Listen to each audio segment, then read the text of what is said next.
Hello students, this is your professor Dr. Mink, and I'm creating this video to help you understand call by reference parameters. So just a quick review.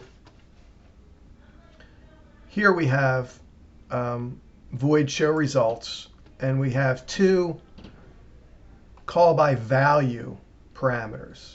First one called or named output 1, it's an integer.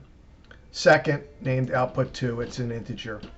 So when we pass FirstNumb to show results, first formal parameter output 1, we're passing the value stored in FirstNumb. We're copying the value stored in FirstNumb, and int output 1 actually becomes int output 1 equals, and then whatever that value is. So we're initializing that local variable output 1 with the value from FirstNumb, and we do the same with SecondNumb.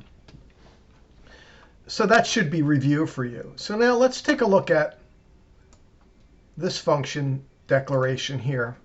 Function's name is getNumbers. It's a void function, and its first formal parameter is a call by reference parameter, which is specified by the ampersand, the and sign, next to integer. So it's an integer call by reference parameter. It's also, as you'll learn later, it's an integer pointer. And what this means is when we pass FirstNumb to getNumbers, and look, FirstNumb has not been initialized before passing it to getNumbers. We're not passing a value in FirstNumb because in this particular example, FirstNumb doesn't yet have a value. We're passing the address of the memory location that holds FirstNumb to an integer pointer or a call by reference integer parameter. So it is said then, any changes that we make to input 1 are in fact made directly at the memory location for FirstNumb. And it is said that input 1 points to FirstNumb. And input 2, in this example, would point to SecondNumb. So I'm going to run this program, and I have several breakpoints in the program. So here we are at the first breakpoint,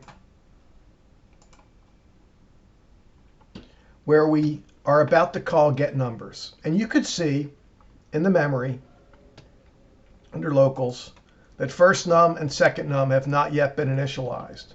So let's proceed. I've also placed, by clicking here, you could put a break when value changes.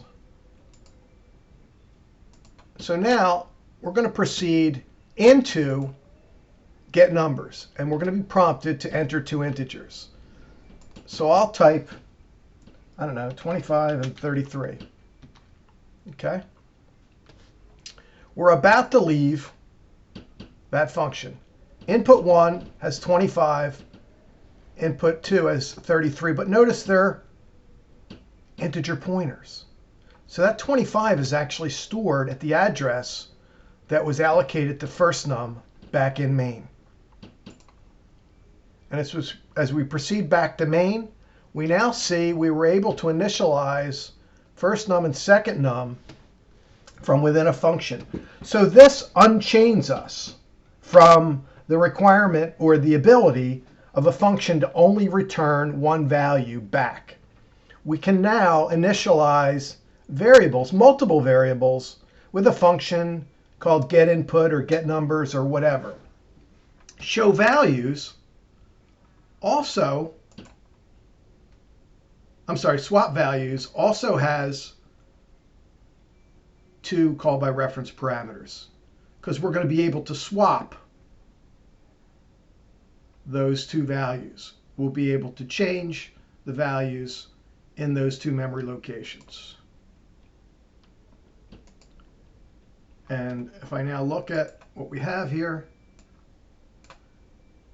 we've swapped the two values. That would not be possible with a function that only returns a single breakpoint. I'm sorry, a single value. Hope you enjoyed this video. Obviously, if you have any questions, don't hesitate to ask me. Thanks for watching. Have a great day.